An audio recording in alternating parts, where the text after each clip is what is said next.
PTSD. Post-traumatic stress disorder is an acute emotional response to a traumatic event or situation involving severe environmental stress. PTSD can be caused by many traumatic environmental factors such as terrorist attacks, violent crime and abuse, whether it be personal or coincidental, war, natural disasters, serious accidents, or even exposure to environmental toxins. With PTSD comes stigmatization. People, including family members, friends, employees, neighbors, and even healthcare professionals, believe certain environmental traumas are more significant than others. They look at someone and say, "You look okay. When will you get over it?" A stigma can also be known as a stereotype. Now, stigmas around any issues typically surface as a result of public fear, feeling out of place, or even simply out of control. Now, these stereotypes can include people believe people with PTSD are dangerous, unpredictable, incompetent, or even to be blamed for their illness. Now, people with PTSD often feel fear or embarrassment for seeking help, as they feel that they may just be hospitalized, called crazy, or simply told to get over it. Now, there are many kinds of stigmas around PTSD. There are 4, however, that I would like to highlight: public stigma, self-stigma labeled avoidance, and structural stigma. Public stigma is when the general population stereotypes and discriminates against the person or the mental illness, such as PTSD.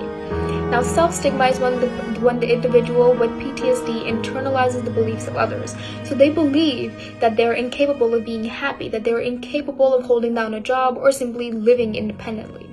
Labeled avoidance is when the individual with PTSD perceives the social stigma. They believe or try to avoid seeking help as they don't want to be labeled or characterized as a person who has a mental illness or a mental disorder. And lastly, we have structural stigma when an individual with PTSD believes that the social or the institutional policies and practices will affect their healthcare coverage or their legal matters. Now, these stereotypes or stigmas can lead to discrimination or exclusion of a person from social or family gatherings, or even or exclusion from job opportunities, which can not only impact a person's mental health but can also impact a person's physical health. Now, according to research, the government and doctors and medical professionals such as doctors are trying to bring more awareness towards PTSD. Now, they're trying to spread awareness through many different platforms, saying, quote, "Seeking support is not something to be shameful for. It's something that all humans need." So this is a story about Tass, how she used alcohol to relieve stress. Tass was a 27-year-old student and a part-time sales clerk for the last 2 years. Found out that her grandfather was diagnosed with terminal cancer. She then had started to drink whiskey, vodka, wine, beer. Even while she's at work or school, she would just have like a regular bottle. She would have insomnia and terrible hangovers, but she couldn't stop drinking. She said that because the alcohol numbs her pain, she will continue to drink. A week later, her friend asked how she was, and she started to cry. She told her friend the entire situation with her grandfather, and her friend told her that she was in the same situation when she was 12 years old. Her friend reached out and told her that if she would like, she would attend counseling with her, and found 2 counseling groups: how to cope with a loved one that has been diagnosed with cancer, and put down that alcohol.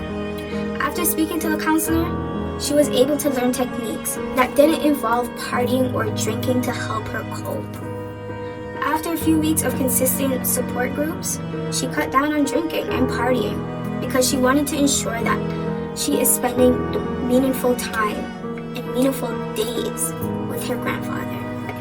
If you know someone that is using alcohol to cope with a mental illness, discuss it with them, support them, and help them find the resources and follow up with them as often as possible. Raise awareness so we can stop it from getting worse. If we work together, we can stop the stigma of PTSD.